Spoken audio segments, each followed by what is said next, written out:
পাকা তালের একই রেসিপি খেতে বিরক্ত লাগলে এই রেসিপিটি একবার ট্রাই করে দেখতে পারেন।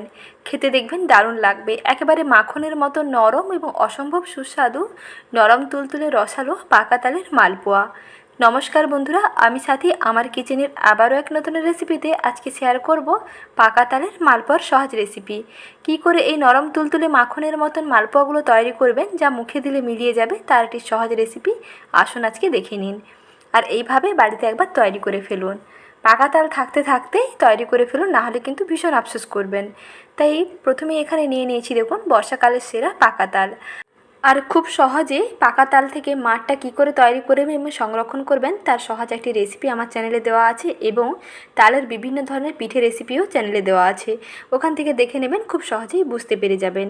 আর আজকে তৈরি করছি মাখনের মতো নরম রসালো পাকা তালের মালপোয়া। জন্মাষ্টমী স্পেশাল এইভাবে মালপোয়াটা বানিয়ে দেখুন, দেখবেন খেতে দারুণ লাগবে।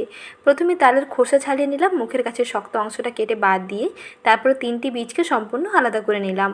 তারপরে এইরকম একটা বড় ফুটোওয়ালা গ্রেটার দিয়ে এই বীজটাকে একটু ঘষলে দেখবেন তাল থেকে তালের কাতরা কিংবা তালের পাল্পটা সম্পূর্ণ আলাদা হয়ে যাবে।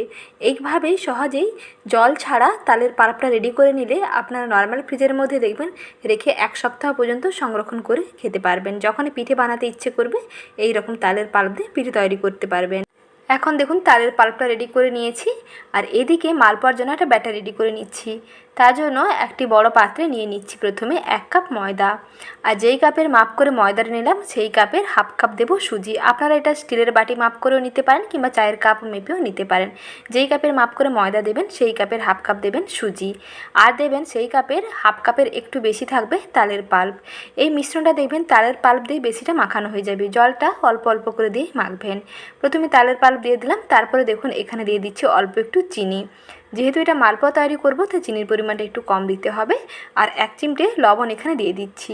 একটি চা চামচে প্রায় 3 ভাগের 1 ভাগ লবণ দিলেই হবে। আর দিচ্ছি অল্প একটু মৌরি। এই উপকরণগুলো দিয়ে দেবো। এখন এগুলোকে অল্প অল্প জল দিয়ে মিশিয়ে নেব। প্রথমে অল্প করে জল দিয়ে মেশাবেন, যেহেতু এখানে চিনি আছে চিনিটাও মেল্ট হবে। তারপরে তালের পাল্পে দেখবেন অনেকটাই মাখানো হয়ে যাবে। প্রথমে এরকম একটু অল্প জল দিয়ে মাখিয়ে নিচ্ছি। কিছুক্ষণ এইরকম মাখতে মাখতেই দেখবেন মিশ্রণটা কিন্তু আগে থেকে অনেকটা পাতলা হতে শুরু করবে। যেহেতু এখানে চিনি দেওয়া আছে এবং তালের পাল্পের মধ্যে অল্প একটু লবণ পড়েছে, তার জন্য মিশ্রণটা দেখবেন আগে থেকে একটু পাতলা হয়ে যাবে। আরও একটু জল এখানে মিশিয়ে নিলাম। এখানে যেহেতু মালপোয়া তৈরি করব তাই ব্যাটার একটু পাতলা করে বানাতে হবে।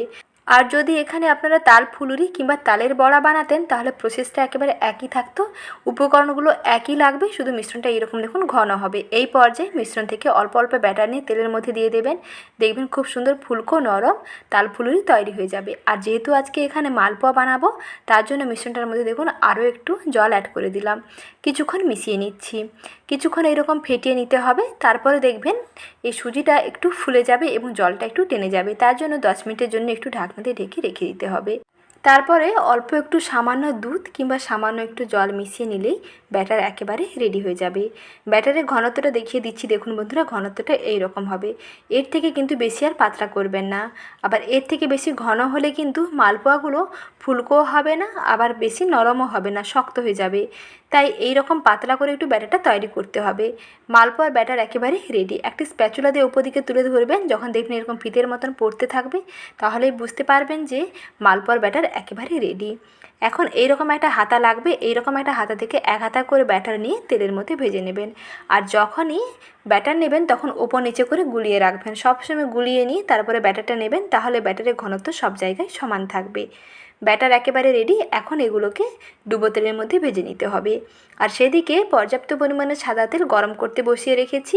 তেল ভালোভাবে গরম হয়ে গেছে, 1 হাতা ব্যাটার তেলের উপর দিয়ে দিয়েছি। কিছুটা গরম তেল এরকম ওপর থেকে ছিটিয়ে দেবেন, যাতে ওপরটা একটু বেশ সুন্দর ড্রাই হতে শুরু করে আর ফুলতে শুরু করে। তারপরে এপিট ওপিট উল্টে পাল্টে একটু সময় নিয়ে লাল করে ভেজে নিলে রেডি হয়ে যাবে ফুলকো ফুলকো তালের পোয়া পিঠা কিংবা তালের পাকন পিঠে। এইভাবে আপনারা শুকনো শুকনো তালের পাকন পিঠেগুলো তৈরি করেও 2 থেকে 3 দিন রেখে খেতে পারবেন। টেস্ট একেবারে একই রকম থাকবে আর খেতেও দেখবেন ভীষণ দুর্দান্ত হয়। কিছুক্ষণ ভেজে নেওয়ার পরে দেখুন বেশ সুন্দর ফুলকো হয়ে গেছে আর গায়ের কালারটাও বেশ সুন্দর লাল হয়ে গেছে। এই রকম যখন লালচে হয়ে যাবে তখন এগুলোকে তেল থেকে তুলে নিচ্ছি। এইভাবে এক এক করে সমস্ত পিঠেগুলো তৈরি করে নিয়েছি। এখন এই পিঠেগুলোকে চিনির শিরার মধ্যে দিতে হবে। তার জন্য একটা কড়াইতে নিয়ে নিচ্ছি মেজারিং কাপের হাফ কাপ চিনি, আর নিচ্ছি 2 থেকে 3টে এলাচ, আর নিচ্ছি 1.5 কাপ জল। যেই কাপের মাপ করে চিনিটা নিয়েছি সেই কাপের 1.5 কাপ জল দিচ্ছি। কিছুক্ষণ পর্যন্ত জাল দিয়ে নিচ্ছি। এখানে শিরাটা একটু চিটচিটে করে বানাতে হবে, বেশি পাতলা করবেন না আবার বেশি ঘনও করবেন না, একতার বিশিষ্ট হবে না। মোটামুটি হাতের মধ্যে নিয়ে একটু চেক করে নেবেন, একটু তেলের মতন চিপচিপে লাগছে, তাহলেই বুঝতে পারবেন যে শিরা একেবারে রেডি। একটা অন্য পাত্রে শিরাটাকে নিয়ে নিয়েছি। শিরাটা একটু উষ্ণ গরম আছে, আর পিঠেগুলো আগে থেকে কিন্তু ঠান্ডা হয়ে গেছে। উষ্ণ গরম শিরার মধ্যে ঠান্ডা করে নেওয়া পিঠেগুলোকে দিয়ে প্রায় 5 মিনিট পর্যন্ত ডুবিয়ে রাখবো। এপির ওপির একটু 5 মিনিট পর্যন্ত ডুবিয়ে নিলেই শিরাটা দেখবেন খুব সুন্দর পিঠের মধ্যে ঢুকে যাবে। এইভাবেই তৈরি হয়ে যাবে মাখনের মতো নরম তুলতুলে রসালো তালের মালপোয়া।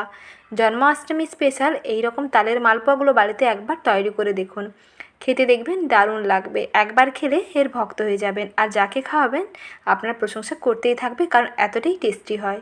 তাহলে বন্ধুরা আর দেরি না করে পাকা তাল থাকতে থাকতে বর্ষাকালের সেরা পাকা তাল দিয়ে এই রকম মাখনের মতো নরম রসালো মালপোয়াগুলো বাড়িতে একবার বানিয়ে ফেলুন। আর রেসিপিটি কেমন লাগলো কমেন্ট সেকশানে জানাতে কিন্তু ভুলবেন না। রেসিপি ভালো লেগে থাকলে এবং এই রকম নতুন নতুন রেসিপি পেতে চ্যানেলটিকে সাবস্ক্রাইব করে নেওয়ার অনুরোধ থাকলো, সঙ্গে লাইক শেয়ার করারও অনুরোধ থাকলো। মালপোয়াগুলো দেখতে যেমন সুন্দর হয় তেমনি খেতেও অপূর্ব স্বাদের হয়। মাখনের মতো নরম তুলতুলে রসালো এই মালপোয়া রেসিপিটি ভালো লেগে থাকলে প্লিজ চ্যানেলটিকে সাবস্ক্রাইব করবেন। ভালো থাকবেন। আবারও শীঘ্রই হাজির হচ্ছি নতুন রেসিপি নিয়ে। পরবর্তী রেসিপি দেখার আমন্ত্রণ থাকলো।